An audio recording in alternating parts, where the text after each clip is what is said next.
back as you can go. Oh. That's kind of this stuff here, but I don't really know it without. Yeah. Well, maybe I can remember now, but I don't know. We'll see. Anytime you're ready, Lois. Okay. Rochelle, could you give us your full name and spell it for us, please? It's Rochelle Ann Powless, and it's Rochelle. Ann, A-N-N. Powless is Powless. And what is the date of your birth and where were you born? August 11th, 1945, and I was born in Green Bay, Wisconsin. Could you give us the name of your parents?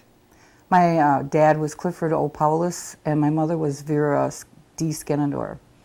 On your father's side, could you give us the name of his parents, your grandparents? My grandparents are Emmanuel Powless, and he married Lydia Wheelock Powless. Okay. Did you know either one of them, their No. parents? No? Oh, their parents? Yeah. Emmanuel or Lydia? No. You No. didn't know their names? No, I just learned about them in 2004 when my dad died, Oh, okay. and Rose kind of filled me in on who was who, and Oh, okay. I never knew all my uncles and aunts either. Uh-huh. I mean, I heard their names and stuff several Yeah. times, but she clarified it. She gave me the names, and Okay. And did your dad have any sisters and brothers? 8. Could Well, you there's give- 8 of them all together. Could you give us their names? It's in this paper. Let's see. They're Clarence Kenneth Powless, a.k.a. Bullneck. He was the first Native American football coach at Haskell College. Irving Emmanuel Powless, Peter Powless, Cynthia Rose Powless Guyette, LaPearl Powless Antipenko, Genevieve Powless Chapman, Vera Powless Jennings Camara, and Clifford O. Powless. Oh, okay. And what about your mother now? Could you give us the name of her parents? Her parents are John A. Skenendor and Helen Adams. Okay. And do you know the names of their parents? No. No? Okay. On your mother's side, on your grandfather's side, you didn't know his parents No, either? no. Oh, okay. I guess I was lucky to know there. I just learned about Helen, Oh, okay. too, when I was about 13, Uh-huh. because I thought Abby Skenendor was my real grandma. Uh-huh. And here, I guess she's like a stepmom to everybody. Mm-hmm. And she was Abby Summers. Oh, she was Abby Summers? Hmm. And that was your grandfather's second Well, she was wife? Abby Archicate? Summers. Oh, She must have okay. married a Summers. Oh, okay. And then she married my grandfather Oh, okay. and helped raise all those kids, 5 Yeah. kids. Okay. And could you give us the names of the kids? Your mother's sisters and brothers? Vera, Dorothy Wilson, Skenendor, she's Wilson now.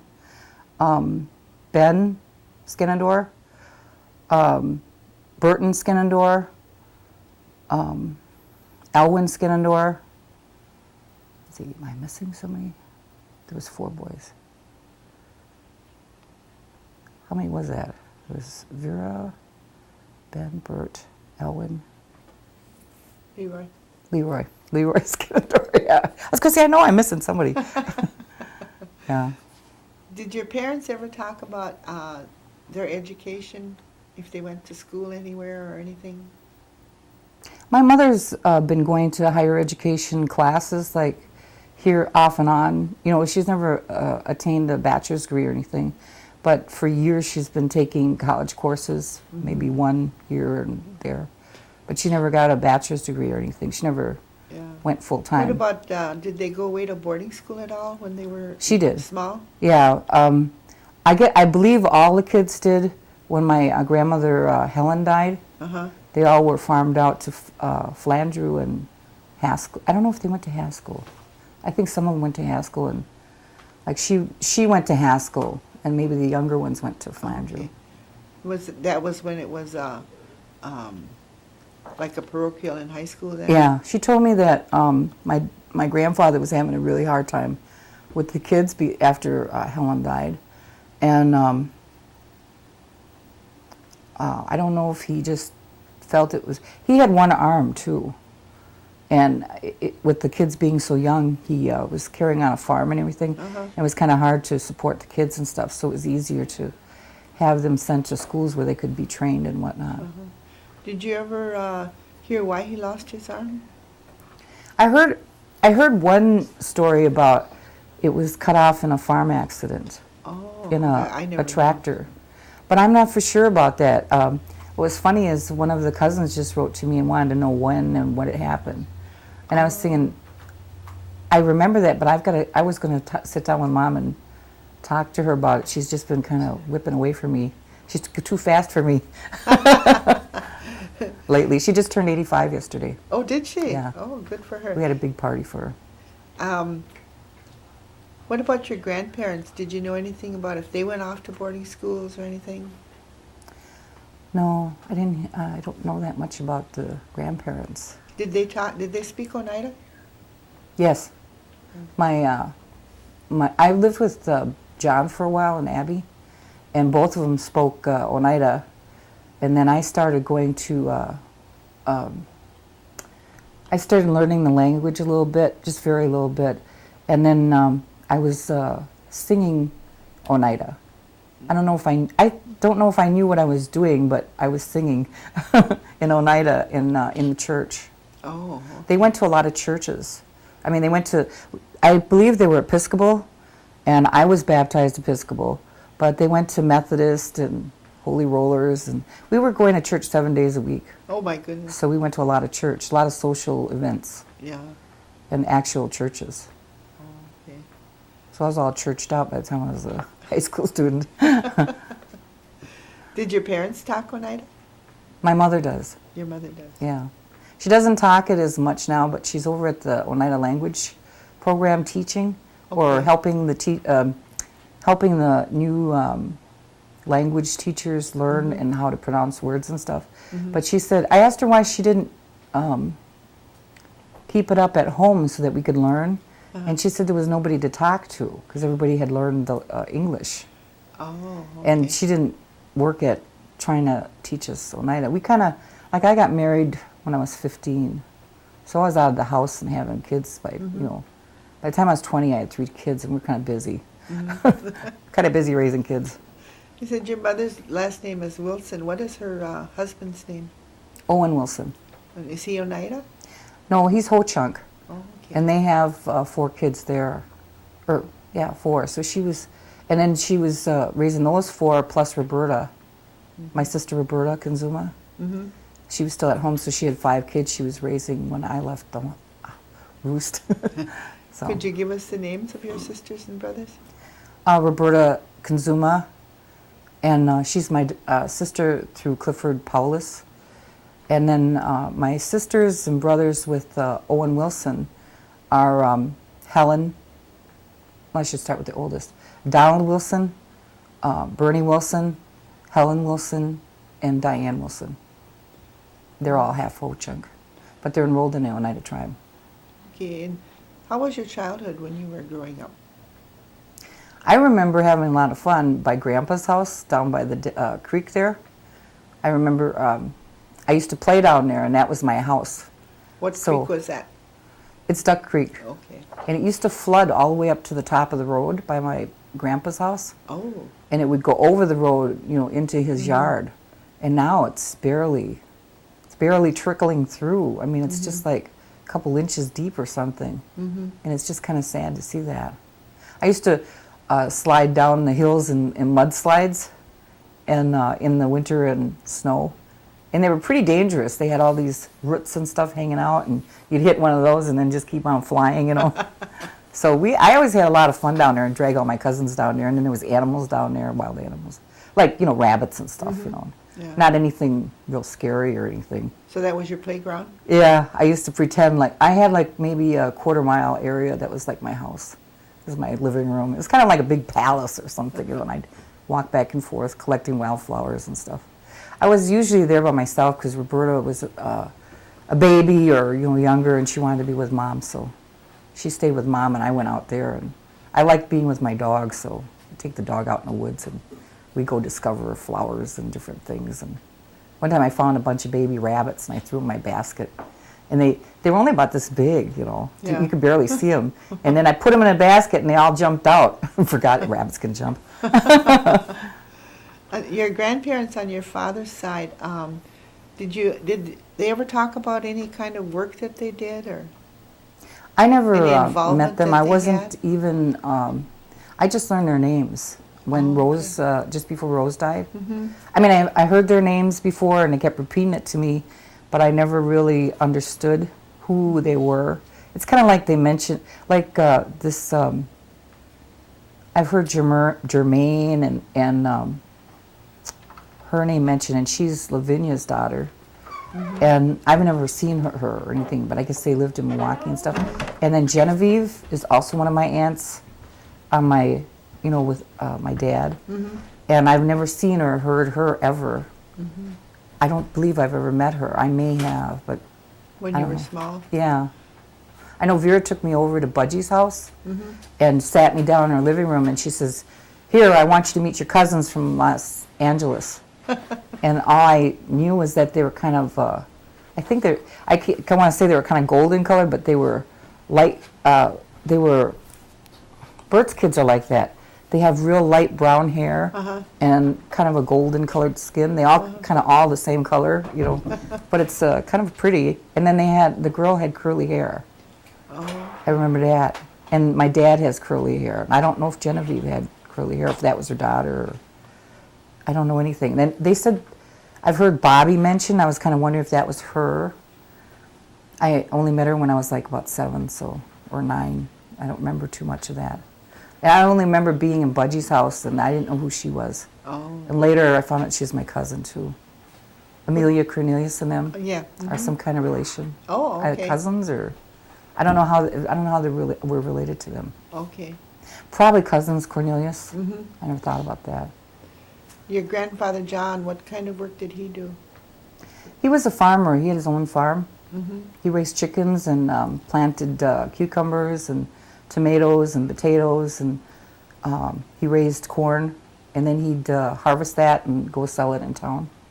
Usually sold it in Oneida, or he'd take it to Green Bay, but mostly Oneida.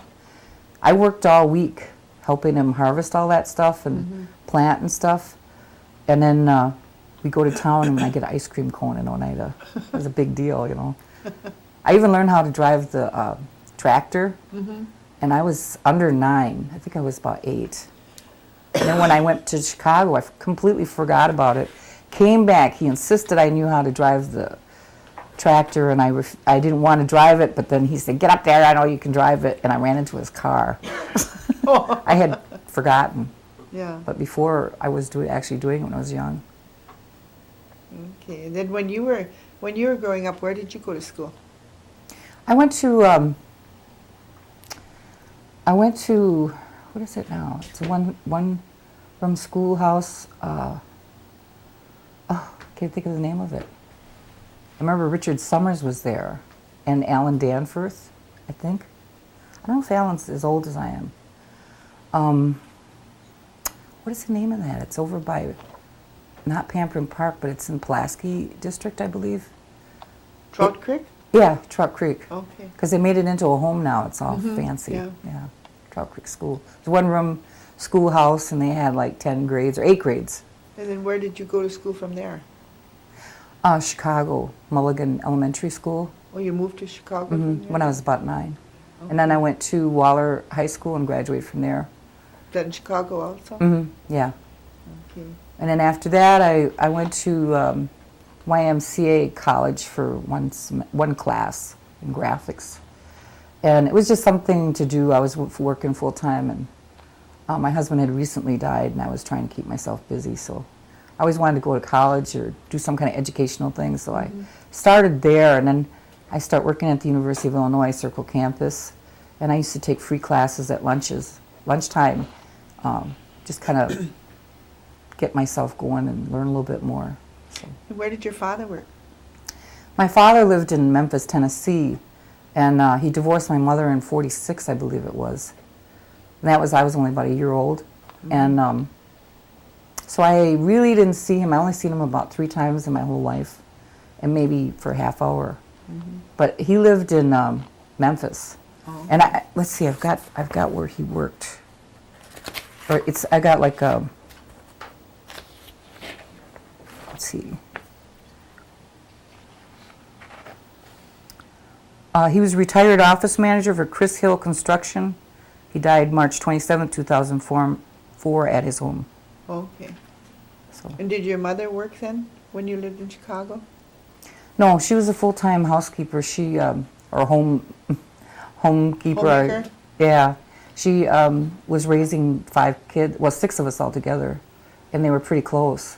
Because I helped with cleaning and, bathing the babies and stuff as they were coming. They were like pretty close, those 4, like a year or 2 apart. Oh, okay. And so me and Roberta, well, not so much Roberta. I don't think she learned how to bathe the kids or anything. I was more responsible because I was older. So. And then what did you do after after the college course that you took? Did you get married or? I was married. Oh, you were And my married. husband Oh. died. Okay, and what was the date? I had 3 children by the time I was 19. What was the date of your marriage? Oh, September 23rd, 1961. And what was your first husband's name? Wilbur Robert Slove. Oh, We had Sharice, Janet, and Robert Slove. oh, okay. And Sharice is deceased right now, and so is Robert. Oh, okay. So Janet's the only one left from that marriage. And that was while you were in Chicago? Yeah. And then I married Frank Primo a few years later and had Chasquet Primo. Oh, okay. And then that marriage didn't turn out well. I saw the handwriting on the wall and decided, I didn't really care to suffer all those years again. So I was looking for jobs, and I had applied in Oneida and had to go through a interview committee for executive director to the education board. And they were looking at a PhD, and they hired her.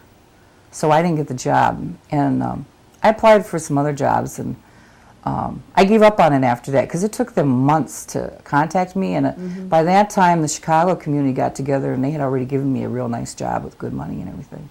So kind of pretty much based on my community experience, because I was like the secretary to their community. They had a community Native American program, and it was affiliated with the university. Oh, okay. So I was like their secretary, and I used to take their minutes.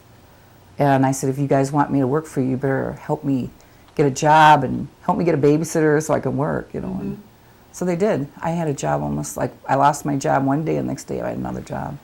So by that time, Oneida still hadn't responded, so I just forgot about them. And then later I realized I didn't like the job I had, but I was forced to stay there. And then somebody came to me and said, Oneida contacted you and they want you to come. So I came down for a weekend just to check them out, and they wanted me to stay forever, and I had left part of my family at home. So I came for a conference and just to meet everybody and talk to them and everything, and they thought I could make it. So, and it looked pretty easy to me. It's a lot easier than what I was trying to do in Chicago. I had a lot of experience in Chicago with the Native American community because they trained me. They trained me in leadership projects. They took me right in with them and they trained me with their directors. So that was good training. Did you get a job with Oneida then? Yeah, as executive director to the education board. Okay, that's when you moved back here then? Yeah, I formed higher education, or not higher education, an education umbrella. Part of it was CETA, higher education. They had a lot of education programs all reporting separately to the business committee. They wanted that all under one umbrella, reporting to me, and then me reporting to the business committee. And so I had to coordinate getting all those people together, which wasn't an easy feat, because to my face they were all happy and oh yeah, and then behind my back they were saying, no, she never contacted us, we don't know what she's talking about, blah blah blah. But I had run around and hand delivered letters and gave it to them personally and had personal interviews with each department head, and then took it to the business committee, and the business committee approved it. So, everybody in the upper administration wanted that to happen. So, it wasn't just me trying to make it happen. So, it happened, and CETA took offense and wanted to be out from underneath, so they allowed them to do that. But the rest of the programs pretty much stayed underneath that umbrella. And I believe Thelma McCluster now is the area manager for for that For the umbrella. education? Yeah. Well, she's, I don't know if I thought she was overall education programs Oh, okay. now, Okay. the area manager for the education Uh-huh. programs. Because I was over the museum, and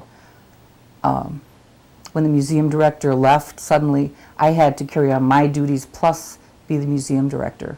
So, and even in some cases, even do the maintenance over there. Oh, okay. Because they didn't have nobody to do that.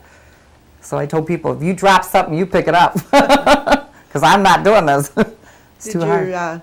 Did your mother cook any traditional foods that you can remember? She makes cornbread and fry bread.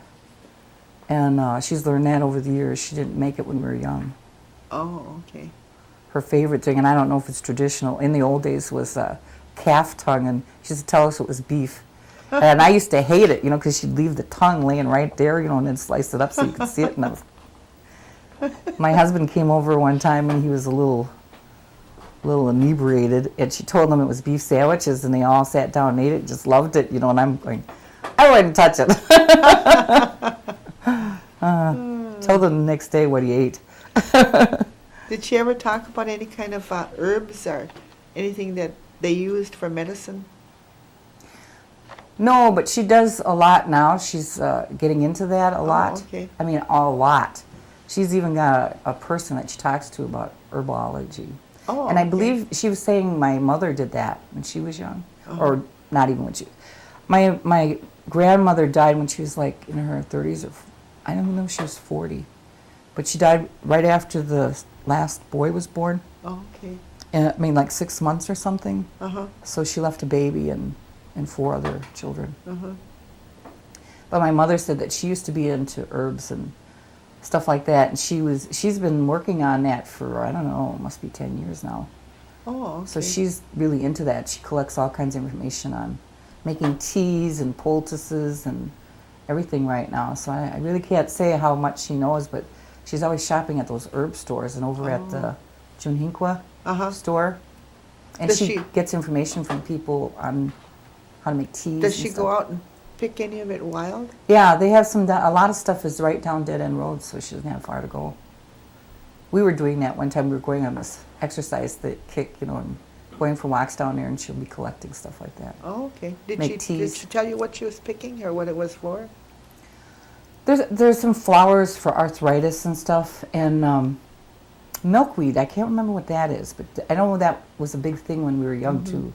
I think my grandfather used to get that. I don't know if they made. I know they made milkweed soup with milk and stuff. Yeah. Or my grandmother made it, and then. But my mother was saying something about the flowers and making teas or something. I wasn't paying too much attention because it didn't interest me. I didn't have arthritis and stuff like that at the time. Now it kind of makes sense, to pay attention. Yeah.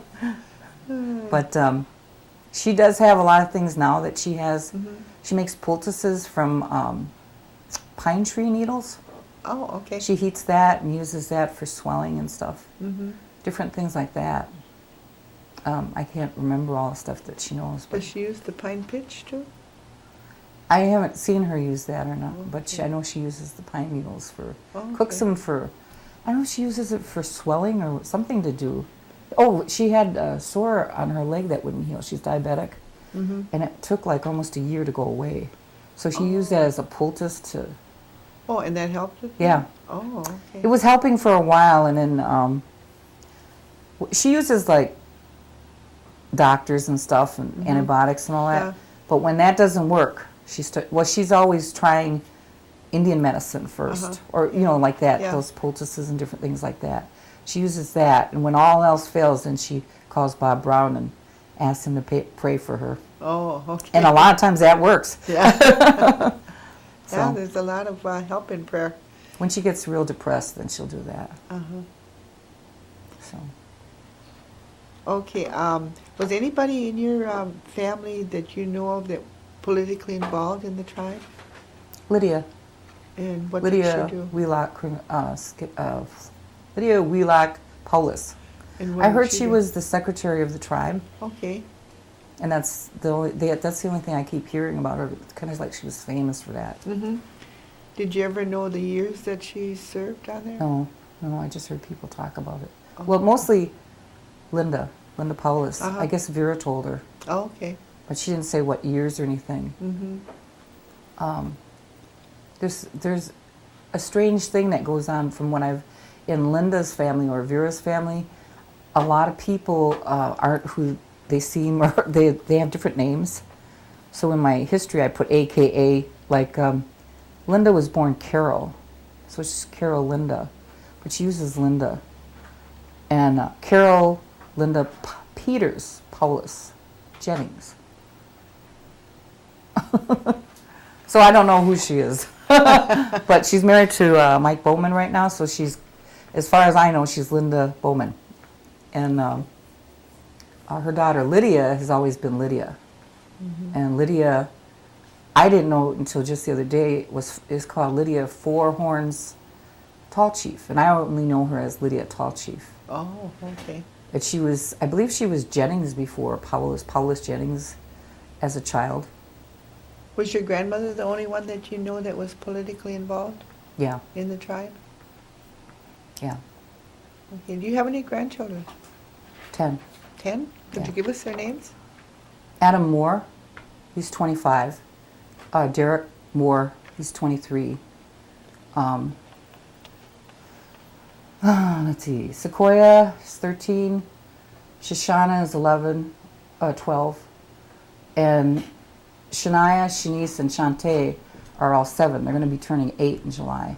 They're the triplets. Yeah, the triplets. And there's Aaliyah Slove, who is Janet's girl. She's 11. Nope, she's 12. She turned 12 too. Her and Shoshana are the same age. Oh, okay. And I had gone to Sharice. I have this thing when my daughters are pregnant, I hear babies cry in the middle of the night, and I caught myself getting up to go pick the baby up or find a baby, and realized I was kind of like dreaming or something. Yeah. And I'm thinking, what am I doing? But then I remembered that happened with Janet when she was pregnant for each pregnancy. So this time I went to Janet and said, "Are you pregnant?" And she goes, "Don't come by me. You go by Sharice." So I went over by Sharice and Sharice, "Don't come by me. Don't even talk to me," you know. So here, I thought, well, maybe I better be quiet. They don't want to hear this. Here they were both pregnant. They were by a month apart. Oh. So I wasn't wrong. And then I don't remember hearing that when Sharice was pregnant with the triplets. Uh-huh. But I remember a dream where I thought there was a lot of babies crying. So I didn't get up, you know, like, I mean, what kind of freaked me out with the other ones is that I actually was getting up looking for babies. So, and then so that's Aaliyah. And the new ones are Senneth Robert John Powless. Yeah, Powless. Robert, Senneth is named after Robert Slove, who's deceased, my older son. And then after Johnny Skinandor, his great-grandfather. And then Seneda, who was just born, is Seneda Sharice. She's named after Sharice Slove. So her last name is Castaneda. So she's the newest baby in the family. Okay. So that makes 10, hopefully. Yeah, I think it is. You have any great-grandchildren yet? No. No? No, Adam, I don't know if he's got a girlfriend or not. He's pretty much a full-time worker over at McDonald's. He's a manager over there. Oh, okay. And Derek is off in Madison. I don't know what he's doing. I think he's working 2 or 3 jobs or something like that. Oh, He was doing a lot of working at the time. a lot of ambition. Huh? Yeah, he likes to run. So he's got his fitness thing going, and he's got all these jobs he's working at. So. He's being a young man. He's 23, so I was really surprised he was doing all those working things. So. You grew up in Oneida. Can you remember any of the, how old Oneida was? Or any street names that was in Oneida? I remember Schrader's grocery store, and that was like the only store around here to get food at. It seemed like Green Bay was too far to go. And we would go to town once a week. And I don't know if Grandpa traded with Schrader's for food. We used to have a running account over there. And but I know he used to take all his stuff to town, which is Oneida, and it wasn't that big of a town. I was thinking, I think the social part of the community was the church. That's why we were going to church so often, because there was nothing around here. And I don't remember, my grandparents used to visit a lot of people, and it seems nowadays people aren't used to visiting each other, or maybe it's just me, but I've gone to some people's houses and visited them, and they thanked me for coming and visiting, and I didn't think it was any big deal, but I don't know if that's the way the community, you know, I was trying to look at that and think, well, people didn't have cars too much, and then it's a very poor community then, so they didn't have probably gas when they did have cars to be running from one end of the community. Because a lot of people from that end don't know the people on this end. And I was surprised even after I was here a while that I thought I knew everybody, and every once in a while somebody would pop up I'd never seen before. So I thought it was a small community, but it's larger than what I... So what you remember about Oneida mainly was Schrader's store? Yeah, yeah. It seemed like there was another white store across the street. You know, I don't know. The attorney lives there now. It used to be Appleton's. Or Oh, okay. lived there, and then right next door is the little white, like, I don't know. It looks like 3 condos or 2 condo house set back next to the bar. That I thought was a store too, or something. Like a public area store. I don't know. I don't know if it was or not. It seems that it was. But that's the only thing I remember. And then I don't remember anything, other stores or anything. We never went to Green Bay unless it was to pick up Grandma from work. And we just went there and picked her up and came right back. Well, where did your grandma work? She worked at, oh, geez, I don't know. She was a seamstress, but I don't know the name of the factory. That was Abby Skinador. Oh, okay. Helen died really young, so I don't know. But Abby, I always considered my grandma, and I didn't realize she wasn't until I was like 13 when Grandpa died. So she was a seamstress all her life. She's a really good one. All my winter coats and snow pants she made. Oh, really nice ones. She used to make us real nice dress coats with matching hats and everything. You know, they were just goodness. little dolls. We had to have a little purse and handkerchief and gloves in our purse. Patent leather shoes. So she'd made all of your clothes then? Pretty much all the coats and like snow pants and stuff like that. Did she retire from that place that she was working at? Yeah, eventually. She was pretty old. I thought she was in her 90s when she died. Oh, okay. Like 94. Oh. So she was driving up until she was 92. Oh my goodness. And I don't know when she retired, but it was before that. So I don't know if she's working that long. She probably retired in her 60s, though, I would think. From that seamstress place? Yeah. And you can't remember the name of it? No. Okay. Do you, are you able to take advantage of any of the elderly programs that are in the community? Yes, I go to the elderly feeding every once in a while with my mom.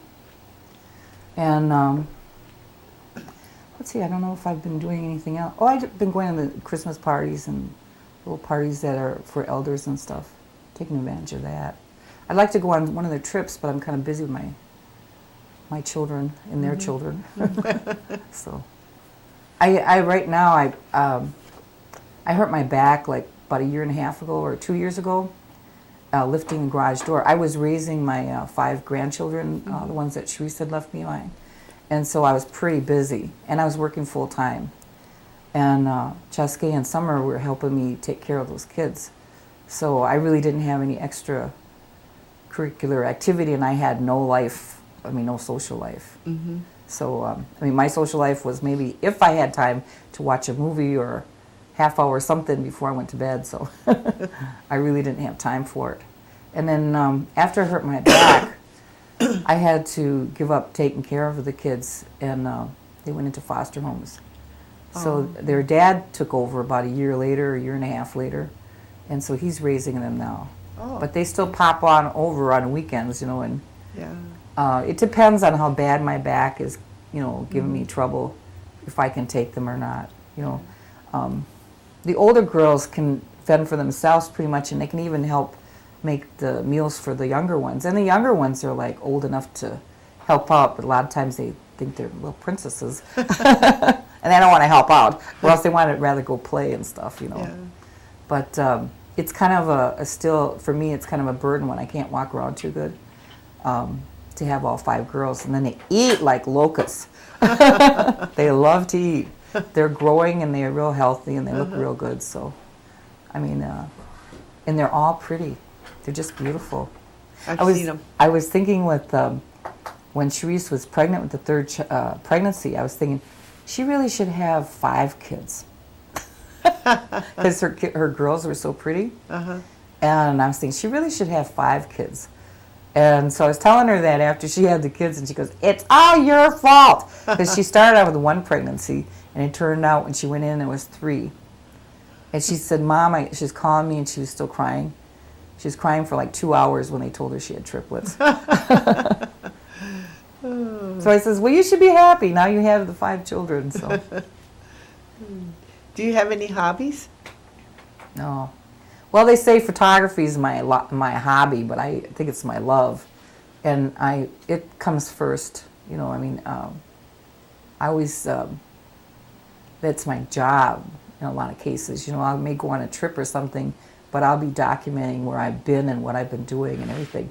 So I come back real tired after a trip, or even just doing things like yesterday I was taking pictures of my mom at the birthday party, and I wish I would have took more. I sent my nephew around with my camera because it's automatic, and he, I don't know if he's just not familiar with picture taking, but I get up close and do portraits and kind of document what's going on, who's there, and just different shots. And I really saw a big difference between his shots and my shots, and it was good. I mean, he was doing good, but it looks like after he had taken a couple shots, then he started zooming in on getting closer shots, which is good. He was kind of learning. And I thought, well, maybe I can get him to do photography. But I love photography. I've excelled in beadwork. I do my own beadwork. I haven't been doing that a lot because I start getting carpal tunnel and having a lot of pain with that as I get older. So I kind of slacked off on it just to give myself a break. But right now I've got a project I'm doing for the 4th of July powwow. I'm putting beadwork on my headband. So. Oh, okay. So I've got that thing going. I got back into beadwork when I found that it didn't hurt me as bad. I stopped beading for like 5 years. Oh. I used to do a lot of beadwork. I made necklaces and earrings, and when I was in school, I made earrings to sell for gas just to get back and forth. Oh, okay. Or mostly that. I'd be making. So everybody liked my earrings, and they were kind of fighting over them. I remember I made a pair of baby moccasins. And in the old days, they had these I don't know old days, they used to have these hats with the little pieces of mink around them. And I find them at, like secondhand shops and stuff. So I pick them up for $1, and I tear those minks off and re-glue them around the leather moccasin. And then I put beadwork all on the edge. And those were going like hotcakes around here. I remember Betsy John one time told me she'd give me $10 for my moccasins. I said no. I said it took me 15 hours just to put the beadwork on there. And then I says, "That's real mink." I says, "I'm not giving you for $10. And she goes, "Well, I'll go someplace else then." I said, some other lady came in and says, "I'll give you $15. So then she came over. She said, "Will you take a check?" So I know my stuff is good. And it's really amazing. Some people still have my earrings from '78. Oh. So they're I took care in what I was doing, and I'm an artist. I've got a Bachelor of Arts degree from University of Wisconsin Green Bay, and I majored in graphics, and I got into so much photography that I almost have a communications degree just because of my photography classes. And I got into advanced photography over there, and my real love's been photography. And I couldn't get a job here in photography. It's kind of a family thing here. Who you know and whatever that is. But I enjoy taking my own photographs, and I was doing a lot of weddings around here and documenting friends' birthdays and all, just everything. I really enjoy taking pictures. When I was going on trips for the tribe, we went to New Orleans. I took 17 rolls of film out there, and just, after training and stuff, we walked around and looked at things, and I just took pictures of everything I saw until I couldn't take any more pictures. Now I have a Nikon digital, and I can take like 200 and 300 pictures a crack. When my granddaughter was born, I took 400 pictures in 2 days. Oh my gosh. So I could take a lot of pictures. Just download it and keep on shooting. Do you remember any of the holidays when you were young and growing up? Any holiday that's special to you that stands on your mind? Here in Oneida? Anywhere. Here in Oneida and anywhere else that you might have lived. I don't remember holidays, we used to come out here. Okay. I moved to Chicago when I was 9, Uh-huh. and I stayed there till I was, I don't know, how old was I? About 32 when I came back. Oh, okay. I had Chusquet, and he was about a year old, Uh-huh. maybe 33 when I came back. And the holidays, I don't remember. I guess the special holidays were with my family, my own family, my children. Uh-huh. Those were the special holidays, but that wasn't my youth, that was their youth. Oh. I don't remember Christmas or anything for us when we were little, maybe because there was so many. I remember we had Christmases and stuff, but nothing real outstanding. I think the biggest deal was coming here for the powwows when I got a little bit older. I don't know, that was when I was like 33 or 28 or I remember coming out here for some holiday, and I invested in a corporation that Loretta Ellis had started, and I put $50, which is a lot of money in those days. And then here it went down the tubes. Well, 15 years later, I got reimbursed for that. So that was pretty good. What was the name of that corporation? Standing Stone or something crazy. Okay. I thought it was Standing Stone Corporation or something. But you did get reimbursed. Yeah. Years later, I even forgot I put money in there. So I thought it was just kind of a wash, like I wasn't going to get anything back. I guess for a holiday, it would be Christmas at my grandfather's house, and my dad sent me, it was my birthday. My dad sent me, he was in the Navy. I never really saw him, but he used to write me letters and stuff, and he'd write me these real long letters, and he was like it seemed like he was a college grad or something. I could never understand what he was saying. He was using big words, and I was only about 7. So it was hard for me to understand what he was writing. He was telling me where he was, in the Europe. And then for my birthday, he sent me a walking doll, a blonde walking doll. It was as tall as me. It was like 3 feet, 3 feet or 3.5 feet tall, and that's something that I remember a lot. I also got a ball, and I just wonder I just can't imagine. It's a ball with a baby's head on it. They don't have them anymore. They had them for a while, and it was a big deal. And then I don't even see anything like that now. But it has a baby's face on it and little curls around and it was a little ball. And that was my favorite toy. So those were some of my favorite.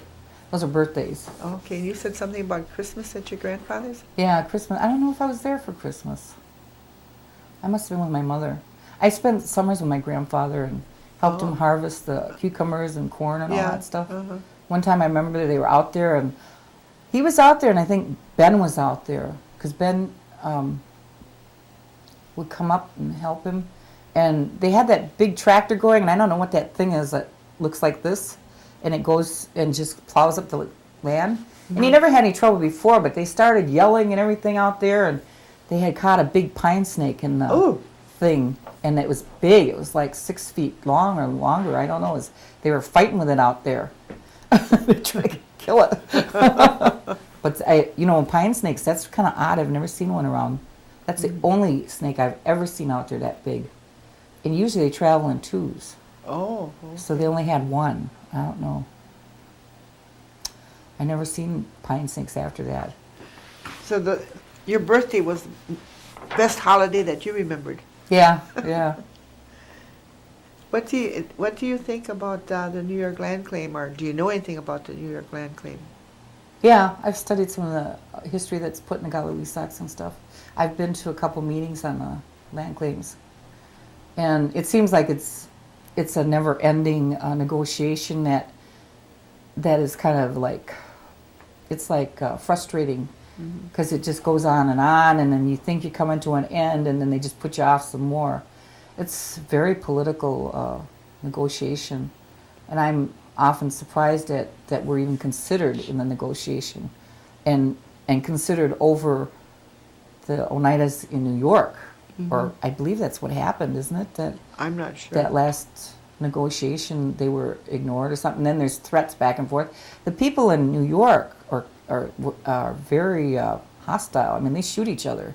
Ooh. You know, I mean, Linda was living up there, and she said they'll kill you if they don't like you. And I saw news articles she used to send me from there about them stabbing, somebody because they were like, she knows Oren Lyons very well, and his brother was found stabbed under a viaduct. I guess he was alcoholic, and even though he was alcoholic, he was stabbed to death. And it was political murder because Oren is in high regard with people up there. He still is. He's a medicine man, I believe, or something. He's kind of like well known in their religions up there. He's a nice man. I just love to listen to him talk. Yeah. When you were at your grandfather's house when you were young, real small yet, did you have electric lights and running water? No, we had a pump outside. Oh. Yeah, we used to take a bath in a big old tub outside. We'd have to wait till the cold water heated up from the sun, and then me and Roberta would jump into the big old tub and take our bath. And yeah, there was no running water out there, and yeah, there was kerosene lamps. Oh, okay. When I was younger, I was out there probably when I was 7. Yeah. And yeah, there was nothing like that. My grandfather used to have kerosene lamps, and I don't know how he did it. He was one-armed, and he did work of 2 men. You know, he'd get up early in the morning. I remember they used to talk about white men all the time, and I accidentally walked into his bedroom while he was dressing. And he had all his clothes on except for he had like a, what do you call it, wife beater shirt. And so I saw his other arm, and from here down he was real dark, red. Yeah. He looked Indian, but from there up he was white. And I thought, my grandfather's a white man. And then he yelled at me, "Get out of here," and scared the hell out of me. So here's this white man yelling at me, and Did and you? his other arm, it was cut off, and he used to keep a little warmer in there. I used to wonder what that was, and he explained to me it was a little, some kind of like a kerosene heater or something, a little pocket job, and he used to keep it on his arm, wrapped in there, or kind of like slid in there just to keep his arm warm. Oh, really? Yeah. Did you have any chores that you had to do? Oh yeah. Yeah, I was always working. I worked with him out in the field. I picked cucumbers and tomatoes and potatoes and corn. That's part of my job. And then when we got home, then we washed dishes, or we washed dishes before we leave. Or Grandpa used to do the cooking, and we did the cleaning. There wasn't too much to clean. It was only me and Grandpa and Grandma. But I used to do the chores with him, like collecting the eggs and feeding the pigs. He had pigs. He used to take them out to market too and sell them. Chickens, he would sell their eggs and stuff. And I collected chicken eggs. And at the end of the week, my wage was the ice cream I got in ice town. cream cone. And when you say town, you meant Oneida? You mean Oneida? Yeah, Oneida. Yeah, we rarely went to Green Bay. Okay. What about De Pere? Did you ever go to De Pere? No. No? Just No. Oneida? Yeah. Oneida was town. That was a big deal. I never saw Seymour or those other places. Yeah. I don't remember them at all. Did you ever do anything on New Year's No. that you Stayed can at home. remember when you were little? No. I was in Chicago by the time I even acknowledged New Year's, and I would be okay. home babysitting Oh, okay. if anybody did go anywhere. Mm-hmm. So I babysat for the kids Okay. as the eldest in the Are you house. working now? No. No? I'm looking for a job. You're looking for Yeah. a job. I got disability about a year ago, and I was elected to the Gaming Commission for like 3 terms. Mm-hmm. And before that, I was working as their administrator for 2.5 years. And in between there, for 2.5 years, I was gaming executive assistant. Mm-hmm. And so I have a lot of experience. I ran for the gaming commission and got elected. Mm-hmm. So then when that ended, I ran again and I got elected. And I ran again and I got elected. And this last time, I lost by 2 votes. Oh, my. Or 1 vote. And I found out that my children hadn't voted for me. Oh. So Louise Cornelius got it, but I would have beat her. And I think probably it's got something to do with my back, and I was pretty bad off there. I suffered for like 1.5 years with just medication and stuff. Mm-hmm. They didn't know what was going on. And one of the doctors finally sent me through for CT scan or something. I don't know Mm-hmm. Anyway, they found that I had crushed cartilage in my back and a pinched nerve. Oh. And so they told me it was permanent and that they're just waiting for the other 2 above and below it to crush or deteriorate or whatever. And they said eventually I could be, in a wheelchair. Mm-hmm. But in the meantime, the good thing about that is when they did that is then I was eligible for epidurals. And so I get a shot every 2 or 3 months, 2 or 3 months, and that allows me to walk around and, Mm-hmm. I could be around the house. And I could do like an office job. I was doing the gaming commission for about 1.5 years without the epidurals, so Mm-hmm. I can do that. And I still got my mind. So far, so good. I have diabetes, and if I don't watch my, eating and sugar and all that, I get all goofed up. And, but I'm doing really well according to the doctors at the health center, and so I don't worry about that too much. Is it the Oneida Health Center that you? Yes, they have a really good diabetic team, and they really have been keeping close watch and jumping on me about losing weight and everything. And I finally even knocked off 5 pounds, which, is only the beginning, but I'm going to really try to lose weight because I saw my daughter gain weight in her pregnancy, and she was suffering from all the symptoms that I have. Mm-hmm. And then she was slowly just not being able to move or anything. Mm-hmm. And just losing 5 pounds has made a tremendous relief on pain for me. So I'm going to try to keep it up. And I think it's exercise because when she had her baby, I had to walk like blocks to go to the pharmacy for her and just to get in the hospital and walk to the intensive care unit. And it's more walking than I've ever done. So I got to have my kids stop babying me and let me take off a little bit more. So Stop watching you. Huh? yeah. They help me. They'll go run and do things for me, and I should be going and doing it myself, getting the exercise. So I see that now, and I must have dropped 7 pounds because they weighed me with my shoes on. Those are 2 pounds each. I got all these foot things in them, and Oh, yeah. yeah. I'm suffering with arthritis, and my Uncle Burton had rheumatoid arthritis. He died from that. He was really bad, really bad. I don't have that. I have osteoporosis. So it just moves around and makes ugly bones here and there and crooked fingers. And I was wondering why my typing speed slowed down. Used to be 96 words a minute, and that was slow considering Sharice was going 136 words a minute, and my dad types like about 168 or something, I heard. So I was kind of like the slow kid in the block, and here now it's down to 65, so I'm really slow. And my hands, look at them. Mm-hmm. I can't hit the keys the way I used to with these fingers going this way. They used to go that way, so the arthritis is starting to show in my hands. What does it mean to you to be an Oneida elder? What does it mean? Uh-huh. Well, it's great, I think, because I have a little more respect than I did before, although some people think I'm younger than I am. And that's okay, too. I mean,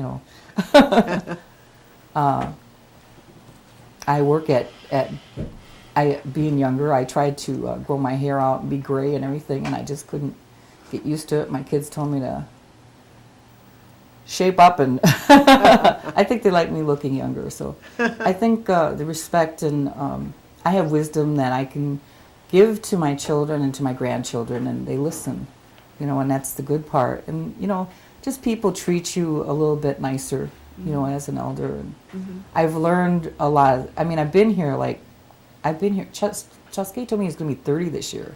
So I've been here 29 years now, and I've learned a lot about the community and the people, and kind of where they're coming from and where they, how they think and stuff. So I think that all that I've learned the 29 years that I've been here is is my product as an elder, and it's an experience that you have to live. I guess a living.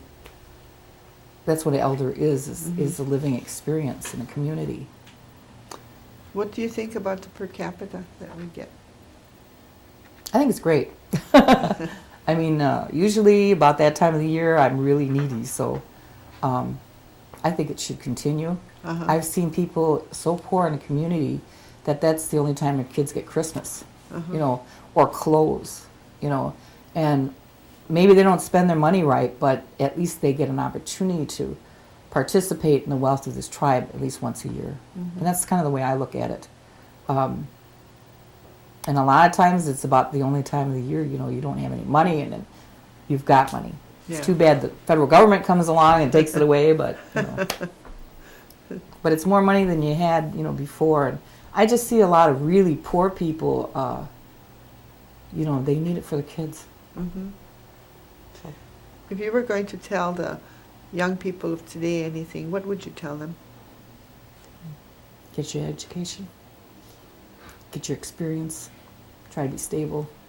I think my main emphasis for all my life that I've been working is education.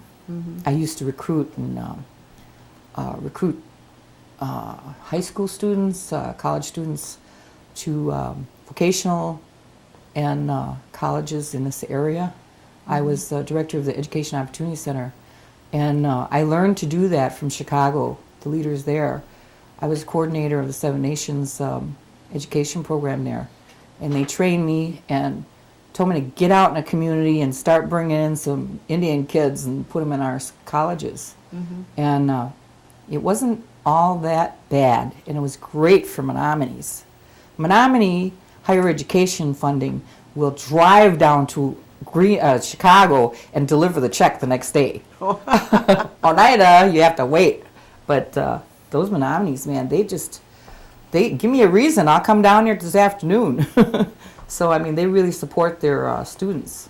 Whether they've got good grades or not, or if they've got a passing, whatever, they really support them. And then I recruited in Chicago, and I heard about that. It's really great. I had recruited a bunch of students, Indian kids and Indian adults and whatnot, and I shoved them into Martin Luther College. I think it was Martin Luther College, Washington. I had this teacher, Jeannie Washington, and she's a white woman married to a black man, and she's the one that, I don't know, talked me into doing this. So I recruited all these Indian students, sent them over there, and they hand-walked those people through, and 98% of those people graduated with a college degree. Oh. And I heard it because I was familiar with this guy in Madison. They had like a national consortium, and I would go to their trainings once a year, and I ran into him like 5 years later. He told me some of my people were getting master's degrees, and I didn't even have my bachelor's degrees yet. And by that time, I was running this Education Opportunity Center here, and I got people to come out to Oneida, Wisconsin, which was just amazing. I had to recruit 132 new people every month, and I had every penny that I spent, I had to meet it with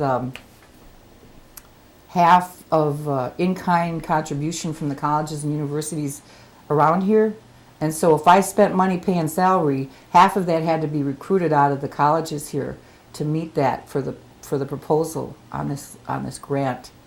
And we were spending a lot of money, so I had to get out there and beat the bushes at these schools and ask them to, can we use the room to do, to this recruitment, and how much are you going to charge us for the room, and can we use it as an in-kind contribution?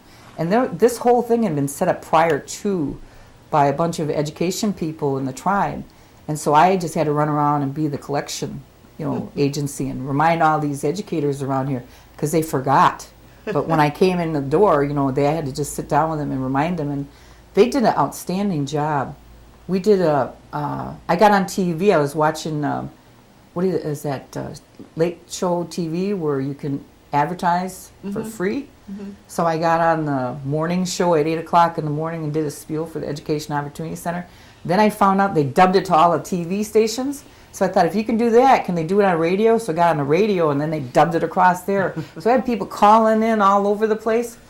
And then one of my staff, I gave her go ahead on collecting. I said, order every course book that you can and start from A to Z across the nation. Send out a letter. Sent out a letter. They started delivering books in boxes like this. We had a library of course books to any college in the United States.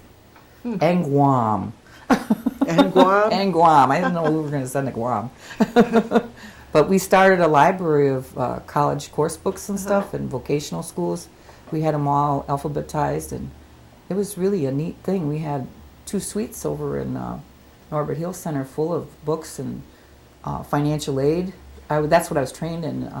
You can't go to college for that. You have to be on hands. And this lady in Chicago at the university trained me, and I can't remember her name. She's Pat Wiesaw. She's famous for financial aid. They slapped her in hospital, and I had to follow her directions and be trained in financial aid. So that's my expertise, is financial aid. Oh, okay.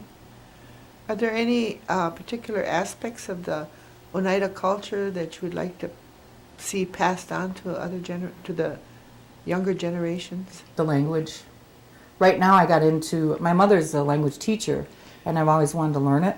And since I had time off from work, I got approval to sit in their classes for half a day. Because I felt that I needed to keep my mind sharp. I have to keep learning. And boy, that's been a challenge. Just the